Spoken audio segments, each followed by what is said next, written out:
السلام علیکم ورحمۃ اللہ وبرکاتہ۔ بسم اللہ الرحمن الرحیم۔ میں خانہ کعبہ کے سامنے کھڑی دعا مانگ رہی تھی۔ وہیں ایک لڑکا اپنی ماں کو حج کروانے لایا تھا۔ وہ اسے کندھے پر بٹھائے طواف کر رہا تھا۔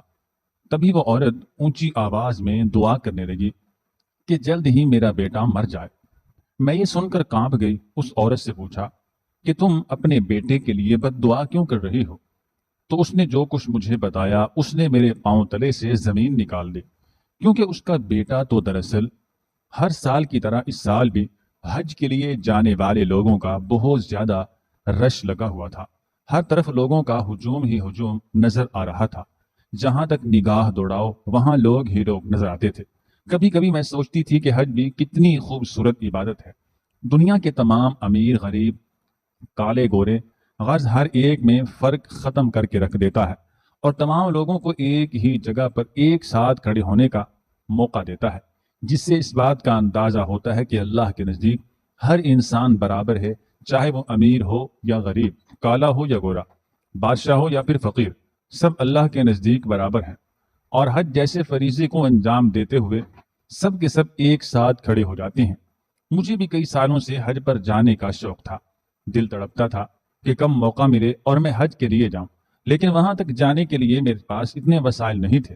میں ایک معمولی سی گورنمنٹ ٹیچر تھی، تنخواہ بھی بہت کم تھی۔ بہت کوشش کرتی کہ بچت کر لوں، لیکن پورے گھر کی ذمہ داری میرے ہی کاندھوں پر تھی۔ میرے ابا معذور تھے، اس لیے کوئی کام کاج نہیں کر پاتے تھے۔ گھر میں بہن بھائیوں میں سب سے بڑی میں ہی تھی۔ چھوٹی عمر سے ہی گھر کا خرچہ اٹھانا شروع کر دیا تھا۔ پہلے میں اپنی پڑھائی کے ساتھ ساتھ ادھر ادھر نوکری وغیرہ کرتے، بہت سے اسکولوں میں بھی پڑھایا، اور جب میری پڑھائی مکمل ہو گئی پھر میں نے ایک گورنمنٹ اسکول میں جاب کرنا شروع کر دی۔ معمولی سی تنخواہ دے رہے تھے۔ معمولی اس لیے کیونکہ ایک تو مجھے پورے گھر کا خرچہ اٹھانا تھا، اور دوسرا ہر گزرتے دن کے ساتھ مہنگائی اتنی بڑھتی جا رہی تھی کہ جتنے بھی پیسے ملتے کم لگتے تھے، لیکن گزارا تو کرنا ہی تھا۔ ساتھ میں گھر پر محلے کے بچوں کو ٹیوشن بھی پڑھایا کرتی تھی۔ میرے باقی بہن بھائی بھی پڑھ رہے تھے۔ میری خواہش تھی کہ پڑھ لکھ کر وہ بھی اپنے پیروں پر کھڑے ہو جائیں۔ اماں چاہتی تھی کہ اب میری شادی کی تیاریاں شروع کر دی جائیں، کیونکہ میری عمر ہو رہی تھی، مگر وہ اس بات سے بھی پریشان تھی کہ گھر کا خرچہ میں ہی اٹھاتی ہوں، شادی کے بعد کس طرح سے یہ سب ہوگا۔ میں بھی اسی بات کو لے کر ہر وقت ٹینشن میں رہتی تھی۔ اماں سے میں نے کہہ دیا تھا کہ جب تک میرے بہن بھائیوں میں سے کوئی اس قابل نہیں بن جاتا کہ وہ اپنے پاؤں پر کھڑا ہو سکے اور اس گھر کا خرچہ چلا سکے، تب تک آپ میرے لیے رشتے دیکھنا بند کر دیں، میں تب تک شادی نہیں کر سکتی۔ اماں کہنے لگی کہ اگر میں نے وقت پر تمہاری شادی نہیں کی تھی کوئی بھی رشتہ نہیں ملے گا۔ ویسے بھی ہر کوئی مجھ سے یہی پوچھتا ہے کہ آپ اپنی بیٹی کی شادی کب کریں گے۔ لوگوں کو لگتا ہے کہ ہم تمہارا پیسہ کھانے کے لیے جان بوجھ کر تمہیں گھر پر بٹھائے ہوئے ہیں، لیکن حقیقت کیا ہے اس سے کوئی بھی واقف نہیں ہے۔ میں نے اماں سے کہا کہ آپ لوگوں کی باتوں پر دھیان دینا چھوڑ دیں، لوگوں کا کام تو باتیں کرنا ہی ہے۔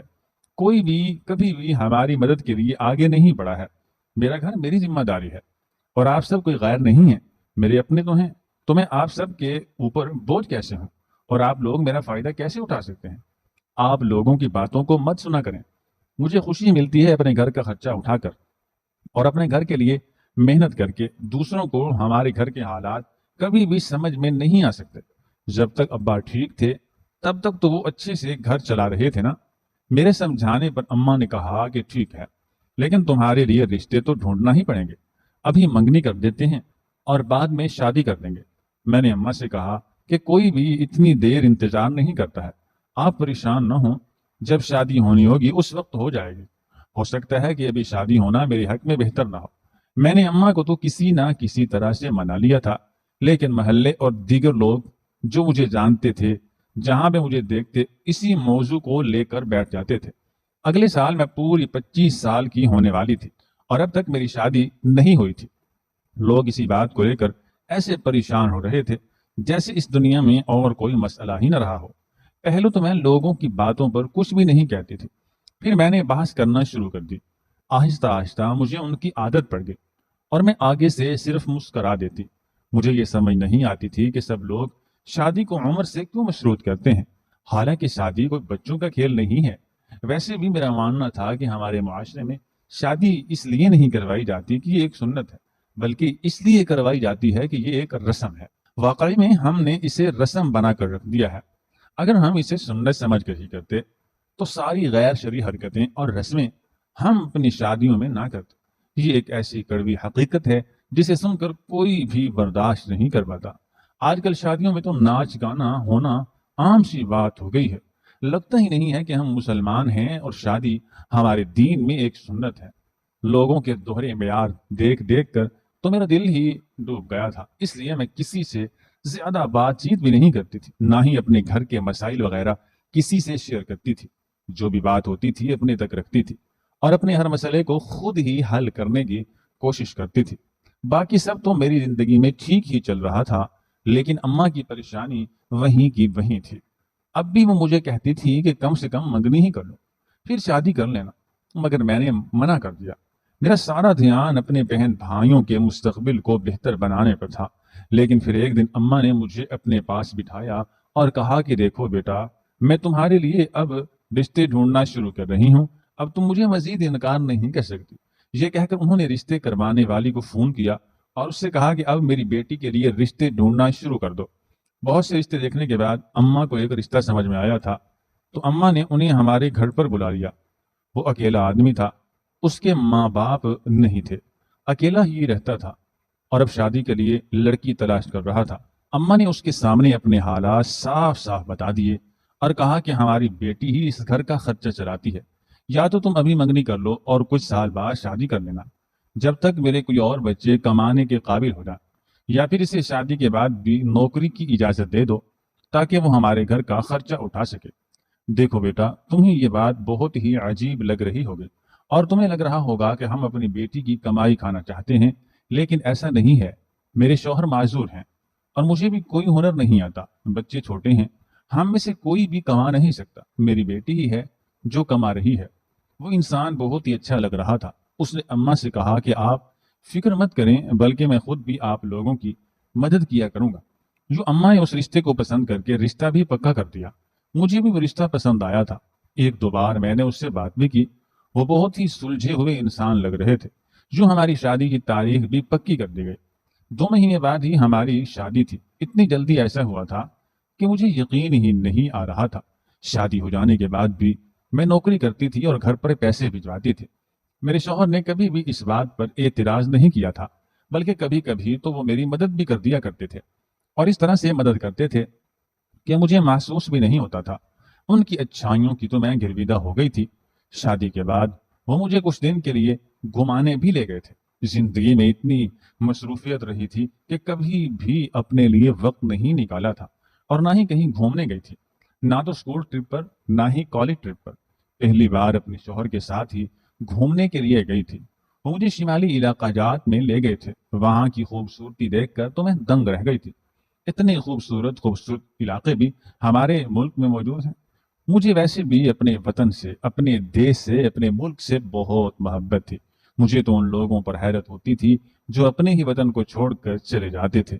ایک دن میرے شوہر نے مجھ سے کہا کہ دیکھو، میں جانتا ہوں کہ تم نوکری کر کے تھک جاتی ہو، اگر تم یہ نہیں کر پا رہی تو مجھے بتاؤ، میں تمہارے گھر والوں کا خرچہ اٹھا لوں گا۔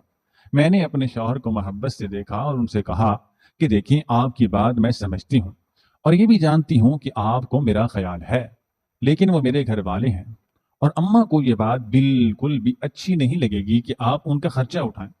ویسے بھی میرے بڑے بھائی کا کالج اس سال ختم ہو جائے گا اور وہ ایک نوکری بھی ڈھونڈ چکا ہے، ادھر سے اسے اچھی تنخواہ مل رہی ہے، تو میں اپنی نوکری چھوڑ دوں گی۔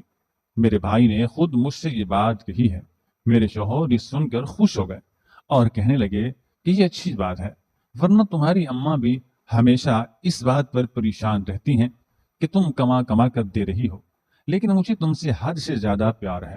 تم جس طرح سے اپنے گھر والوں کا خیال رکھتی ہو، میری زندگی میں ایک نعمت بن کر آئی ہو۔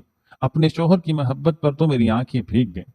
پھر کچھ عرصے بعد جب میرے بھائی نے نوکری کرنا شروع کر دی اور مجھے تسلی ہو گئی کہ گھر کا خرچہ آرام سے چل سکتا ہے، تو میں نے اپنی نوکری چھوڑ دی اور اب میں پورا وقت گھر پر رہتی اور گھر کے کام کاج کرتی۔ مجھے بہت سی کتابیں پڑھنے کا شوق تھا۔ میں نے اپنے شوق کو پورا کرنے کے لیے بہت سی کتابیں خریدی اور فارغ وقت میں بیٹھ کر ان کتابوں کو پڑھنے لگے۔ ان کتابوں سے مجھے بہت کچھ سیکھنے کو ملتا تھا۔ ایک دن میرے شوہر نے صبح آفس جانے سے پہلے مجھ سے کہا کہ میں تمہیں آج ایک سرپرائز دوں گا، تم یقیناً بہت زیادہ خوش ہو جاؤ گی۔ میں حیران ہوئی کہ آخر وہ مجھے کون سا سرپرائز دینا چاہتے ہیں، ایسی کیا بات ہو سکتی ہے۔ پورا دن میں اسی بارے میں سوچتی رہی۔ مجھے بےتابی سے انتظار تھا کہ کب شام کو آفس سے واپس آئیں گے اور مجھے سرپرائز کے بارے میں بتائیں گے۔ جب شام ہوئی تو میرے شوہر واپس آئے۔ میں فوراً ان کے پاس آئی، انہیں پانی وغیرہ دیا، پھر ان سے پوچھا کہ آپ نے مجھ سے کہا تھا کہ آپ مجھے کوئی سرپرائز دیں گے، اب بتائیں نا کون سا سرپرائز تھا۔ میں پورا دن اسی بارے میں سوچ رہی تھی۔ یہ سن کر وہ ہنس پڑے اور کہنے لگے کہ تم بھی کتنی پاگل ہو، بچوں کی طرح چھوٹی چھوٹی چیز پر خوش ہو جاتی ہے۔ اچھا دیکھو، تم ہمیشہ سے حج پر جانا چاہتی تھی نا، تو میری کمپنی نے کچھ لوگوں کو چنا ہے جو اس سال کمپنی کی طرف سے حج پر جائیں گے۔ سارا خرچہ کمپنی ہی اٹھائے گی اور ان لوگوں میں میرا نام بھی آیا ہے۔ اب تم تیاری کر لو، ہم جلد ہی حج کے لیے جائیں گے۔ یہ سن کر تو میری خوشی کی کوئی انتہا نہ رہی۔ اتنے سالوں کا خواب اب سچ ہونے جا رہا تھا۔ میں نے اللہ کا بے حد شکر ادا کیا کہ اس نے ایک وسیلہ بنا دیا۔ میں نے کبھی سوچا بھی نہیں تھا کہ مجھے ایسا موقع بھی ملے گا۔ میں اور میرے شوہر ہم دونوں ہی بہت زیادہ خوش تھے اور بار بار اللہ کا شکر ادا کر رہے تھے کہ اس نے ہمیں ایسی سعادت سے نوازا۔ میں نے جلدی جلدی تیاریاں کرنا شروع کر دی۔ اماں کو بھی فون کر کے بتا دیا کہ ہم حج کرنے جائیں گے۔ وہ بھی سن کر خوش ہوئی اور دعائیں دینے لگی۔ جانے سے پہلے میں اماں ابا سے ملنے کے لیے آ گئی۔ ابا بار بار رو رہے تھے اور کہہ رہے تھے میری بہت خواہش تھی کہ میں بھی حج پر جاؤں۔ میں نے ابا سے کہا کہ آپ اچھی امید رکھیں، ایک دن انشاءاللہ آپ کو بھی موقع ملے گا، میں آپ کے لیے بہت دعائیں کروں گی۔ سب سے مل کر ہم لوگ ایئرپورٹ کے لیے نکل گئے۔ مجھ سے تو اپنے جذبات سنبھالے ہی نہیں جا رہے تھے۔ جب ہم سعودی عرب میں پہنچے تو خوشی کے مارے میری آنکھوں سے آنسو نکل رہے تھے۔ ہم ایک اچھے سے ہوٹل میں رکے تھے اور جب میں نے پہلی بار خانہ کعبہ کی طرف، خانہ خدا کی طرف نگاہ کی تو میرے جذبات بالکل ہی الگ ہو گئے تھے۔ میں صرف سوچا کرتی تھی کہ خانہ کعبہ جاؤں گی، اور آج اپنی آنکھوں کے سامنے خانہ کعبہ کو دیکھ رہی تھی۔ اس مقدس جگہ پر کھڑے ہو کر میرا دل بہت سی دعائیں کر رہا تھا۔ میرے ہونٹوں سے الفاظ نہیں نکل پا رہے تھے۔ میں نے اپنے ابا کے لیے بھی بہت سی دعائیں کی۔ پھر ہم واپس ہوٹل میں آ گئے۔ جیسے جیسے میں وہاں عبادت کرتی تھی ویسے ویسے میرا دل بہت ہی زیادہ نرم ہوتا جا رہا تھا۔ میرا دل کر رہا تھا کہ میں ساری زندگی یہیں پر رہتا ہوں۔ میں جانتی تھی کہ یہ دن میری زندگی کے سب سے یادگار دن بننے والے تھے۔ ایک دن میں خانہ کعبہ کے سامنے کھڑی اللہ کے حضور دعائیں مانگ رہی تھی، تبھی میں نے دیکھا کہ ایک نوجوان ایک بوڑھی عورت کو اپنے کاندھے پر بٹھائے طواف کروا رہا تھا۔ یہ منظر دیکھ کر مجھے بہت زیادہ خوشی ہوئی کہ کتنا نیک بیٹا ہے، اپنی ماں کو کاندھے پر بٹھا کر طواف کروا رہا ہے۔ لیکن پھر اچانک سے ہی میں نے اس بوڑھی عورت کی آواز سنی۔ وہ اونچی آواز میں دعا کر رہی تھی کہ اس کا بیٹا مر جائے۔ یہ سن کر تو میں کام گئے۔ کوئی ماں اپنے اتنے نیک بیٹے کے بارے میں ایسی بد دعا کیسے کر سکتی ہے، اور وہ بھی خانہ کعبہ کے سامنے؟ میں فوراً سے پریشان ہو گئی کہ آخر کیا ہوا ہے جو ایک ماں ایسی بد دعائیں کر رہی ہے۔ میرے لیے بہت ہی حیرت کا مقام تھا۔ آس پاس موجود دیگر لوگ بھی اس عورت کو حیرت سے دیکھ رہے تھے کہ آخر اپنے بیٹے کے بارے میں ایسے کیوں کہہ رہی ہے اور اس کے لیے ایسی بد دعا کیوں کر رہی ہے۔ مگر میں نے دیکھا کہ اس نوجوان کو اس سب سے کوئی فرق نہیں پڑ رہا تھا۔ وہ بس خاموشی سے اپنے ماں کو کاندھے پر بٹھائے طواف کروا رہا تھا۔ میں اپنے شوہر کے ساتھ واپس ہوٹل میں گئی اور انہیں سارا واقعہ بتایا۔ میرے شوہر نے کہا کہ نہ جانے ایسی کیا بات ہے جو ایسی دعا کر رہی تھی، یہ تو بہت ہی تعجب کی بات ہے۔ میں پھر باقی پوری رات اسی بارے میں سوچتی رہی۔ اگلے دن دوبارہ مجھے خانہ کعبہ میں وہی عورت بیٹھی نظر آئی۔ آج بھی وہ دعا کر رہی تھی۔ مجھے لگا کہ وہ دوبارہ سے اپنے بیٹے کی موت کی دعا کر رہی ہوگی۔ میں نے سوچا کیوں نہ میں آج جا کر اس عورت سے پوچھوں آخر وہ اپنے بیٹے کے لیے ایسی دعا کیوں کر رہی ہے۔ کہیں میں اس کے قریب گئی اور اس سے کہنے لگی کہ ماں جی، کیا میں آپ سے کچھ بات کر سکتی ہوں؟ وہ بولی ہاں بیٹا بولو، کیا بات ہے؟ میں نے کہا کل میں نے آپ کو دیکھا تھا، آپ کا بیٹا آپ کو کاندھے پر بٹھائے طواف کروا رہا تھا اور آپ اسی کے کاندھے پر بیٹھی بد دعا دے رہی تھی کہ میرا بیٹا مر جائے۔ ایسا کیوں ہے؟ آخر آپ کے بیٹے نے ایسا کیا کیا ہے جو آپ کے منہ سے اپنے ہی بیٹے کے لیے ایسی بد دعا نکل رہی تھی؟ میری بات سن کر اس عورت کی آنکھوں سے آنسو گرنے لگے۔ پھر اس نے مجھ سے کہا کہ بیٹی، میں نے بہت ہی مجبور ہو کر یہ دعا کی تھی۔ یہ بد دعا نہیں بلکہ دعا تھی۔ میں جانتی ہوں کہ سب لوگ حیران ہو رہے ہوں گے کہ میں اپنے بیٹے کے لیے ایسی دعا کیوں کر رہی ہوں۔ کوئی ماں ایسی دعا کر بھی نہیں سکتی، لیکن میرا بیٹا بہت ہی زیادہ تکلیف میں ہے۔ اس کی حالت اتنی خراب ہے کہ میں تمہیں بتا نہیں سکتی۔ دراصل میں پاکستان سے ہی بلانگ کرتی ہوں، تعلق رکھتی ہوں، اور ایک چھوٹے سے گاؤں میں رہتی ہوں۔ ہماری کافی بڑی بڑی زمینیں ہیں اور روپے پیسے کی کوئی کمی نہیں ہے۔ میرے دو ہی بیٹے ہیں، بڑا بیٹا تو وہ جو کل مجھے اپنے کاندھوں پر بٹھائے طواف کروا رہا تھا، اور دوسرا بیٹا بہت ہی ڈاڈلا اور پیار سے پالا ہم نے۔ ایک دن گاؤں میں کھیلتے کھیلتے وہ گر گیا اور اسے چوٹ لگ گئی، خون زیادہ بہہ گیا تو ہم اسے ہاسپٹل لے گئے۔ ڈاکٹر نے اس کی مرہم پٹی کی اور کہا کہ وہ جلد ہی ٹھیک ہو جائے گا، لیکن اس کا زخم ٹھیک ہی نہیں ہو رہا تھا۔ مسلسل علاج کے بعد بھی کوئی فرق نظر نہیں آ رہا تھا۔ میرا بیٹا جو ہنستا کھیلتا اور بھاگتا دوڑتا تھا، اچانک سے بستر سے لگ گیا۔ ہم نے اچھے سے اچھے ڈاکٹر کو دکھایا، لیکن کوئی بھی اس بیماری کی وجہ کو سمجھ نہیں پا رہا تھا۔ نہ تو وہ چل پھر سکتا تھا اور نہ ہی کچھ بول پاتا، اور اس کی ٹانگ پر آنے والا زخم اتنا بڑا ہو گیا کہ پوری ٹانگ کاٹنی پڑی۔ ایسی عجیب بیماری اس کے جسم میں داخل ہو گئی ہے جسے ڈاکٹرز بھی سمجھ نہیں پا رہے ہیں۔ اس بیماری کی وجہ سے وہ پوری رات درد سے تڑپتا ہے اور چلاتا رہتا ہے۔ ہم سب نے بہت دم کروایا، علاج کروایا، کوئی فائدہ نہیں ہوا۔ میرا بیٹا اتنی تکلیف میں ہے اور میں اس کی چیخیں اور تڑپ دیکھ کر بے بسا محسوس کرنے لگتی ہوں اور میرا دل پھٹنے کو آتا ہے۔ میں تو اللہ سے دعا کرتی کہ میری جان لے لے اور اسے بخش دے اور اس کو صحت یابی عطا کر دے، لیکن اب تک وہ ٹھیک نہیں ہوا۔ اسی دوران میرے شوہر کی بھی وفات ہو گئی۔ اب تو میں بالکل ہی تنہا ہو گئی۔ گھر میں ملازموں کا ڈھیر ہے، وہ سب اس کا خیال رکھتے ہیں۔ تبھی میں نے سوچا کہ کیوں نہ میں خانہ کعبہ میں آ کر اپنے بیٹے کے لیے دعا مانگوں کہ اللہ اسے صحت یاب کر دے۔ میں جب یہاں آئی اور اس کے لیے دعا مانگی، اور اسی رات مجھے گاؤں سے فون آیا ملازم کا کہ وہ بہت ہی زیادہ تکلیف میں ہے، اتنا تڑپ رہا ہے کہ اس سے بہتر اسے موت لگ رہی ہے۔ میری حالت پھر سے خراب ہو گئی۔ پھر میں نے اپنا جی کڑا کیا اور اپنے بڑے بیٹے سے کہا کہ مجھے خانہ کعبہ کے پاس لے جاؤ، میں وہاں جا کر دعا کروں گی کہ اگر اس کے لیے موت بہتر ہے تو اللہ اسے موت دے دے، لیکن اس تکلیف سے اسے نجات مل جائے۔ دیکھو میں ماں ہوں اور ایسی دعا کر رہی تھی اپنی ہی سگی اولاد کے لیے۔ میرا دل کتنا تڑپ رہا ہوگا یہ صرف میں جانتی ہوں، لیکن میں کیا کروں، میں مجبور ہوں۔ اس عورت کی داستان سن کر تو میری آنکھوں سے آنسو نکل آئے، کیونکہ کوئی ماں اپنی اولاد کو اتنی تڑپ اور تکلیف میں کیسے دیکھ سکتی ہے۔ میں نے اس عورت کو سمجھایا کہ تم امید کا دامن ہاتھ سے مت چھوڑو اور اپنے بیٹے کے لیے ایسی دعا مت کرو، بس اس کی صحت یابی کی دعا کرو، دیکھنا وہ جلد ہی بالکل ٹھیک ہو جائے گا۔ پھر میں جتنے دن تک وہاں رہی، روزانہ اس بوڑھی عورت سے ملتی اور اسے تسلی دیتی، اور خود بھی اس کے بیٹے کی صحت یابی کے لیے دعا کرتی۔ جب ہم یہاں سے واپس پاکستان آنے لگے تو اس عورت نے کہا کہ تم مجھ سے میرا فون نمبر لے لو اور مجھ سے رابطے میں رہنا، ہو سکتا ہے کبھی ہماری ملاقات ہو جائے۔ تم نے میرا بہت ساتھ دیا ہے اور مجھے بہت حوصلہ دیا اور امید دی۔ میں روزانہ اپنے بیٹے کی صحت یابی کے لیے دعائیں مانگتی رہی ہوں۔ پھر ہم لوگ پاکستان آ گئے۔ پاکستان آ کر میں اس عورت کے بارے میں اکثر سوچا کرتی تھی کہ نہ جانے اس کا بیٹا اب کیسا ہوگا۔ جب سے ہم واپس آئے تھے اس نے ایک بار بھی رابطہ نہیں کیا تھا۔ میری بھی ہمت نہیں ہوئی کہ میں خود ان سے رابطہ کروں، کیا پتا اسے یہ بات اچھی لگے یا نہ لگے۔ کچھ دن گزر جانے کے بعد مجھے پتا چلا کہ میں امید سے ہوں۔ مجھے اور میرے شوہر کو جب یہ بات پتا چلی تو ہم دونوں خوشی سے پھولا نہ سما رہے تھے۔ انہی دنوں میرے موبائل پر ایک انجان نمبر سے کال آنے لگی۔ میں نے کال اٹھائی تو پتا چلا کہ دوسری طرف وہی بوڑھی عورت تھی جو مجھے خانہ کعبہ میں ملی تھی۔ اس کی آواز سن کر تو میں فوراً خوش ہو گئی اور اس سے کہنے لگی کہ آپ کا بیٹا اب کیسا ہے۔ اس عورت کی آواز سے مجھے خوشی محسوس ہو ہی رہی تھی۔ اس نے مجھے بتایا کہ جب میں حج سے واپس آئی اور گھر میں اپنے بیٹے کو دیکھا تو مجھے پہلے سے کافی بہتر لگ رہا تھا، اور نہ جانے کس طرح سے اس کی بیماری ختم ہوتی گئی اور وہ بالکل ٹھیک ہے اور اپنے پاؤں پر کھڑا بھی ہو پا رہا ہے۔ اسے تکلیف بھی نہیں ہوتی۔ ڈاکٹر کا کہنا ہے کہ یہ تو معجزہ ہوا ہے، کچھ ہی وقت میں وہ مکمل طور پر ٹھیک ہو جائے گا۔ میں نے تمہارا شکریہ ادا کرنے کے لیے کال کی تھی کہ تم اس دن اگر مجھے امید نہ دلاتی تو شاید میں اپنے بڑے بیٹے کو کھو چکی ہوتی۔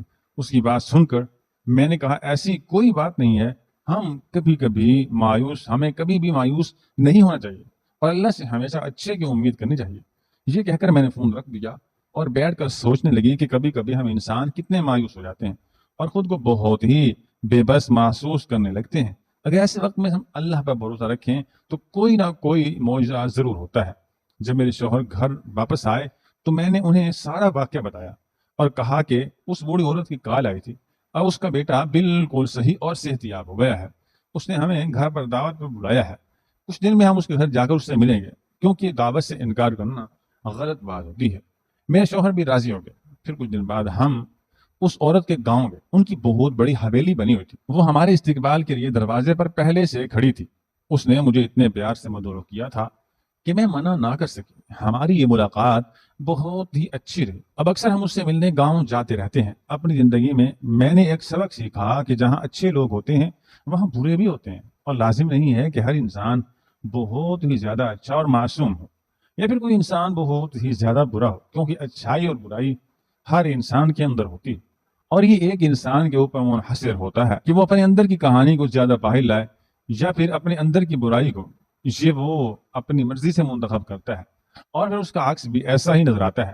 ناظرین، مزید اس طرح کی ویڈیوز دیکھنے کے لیے اور ہماری کہانی سننے کے لیے اس چینل کو سبسکرائب کریں۔ شکریہ۔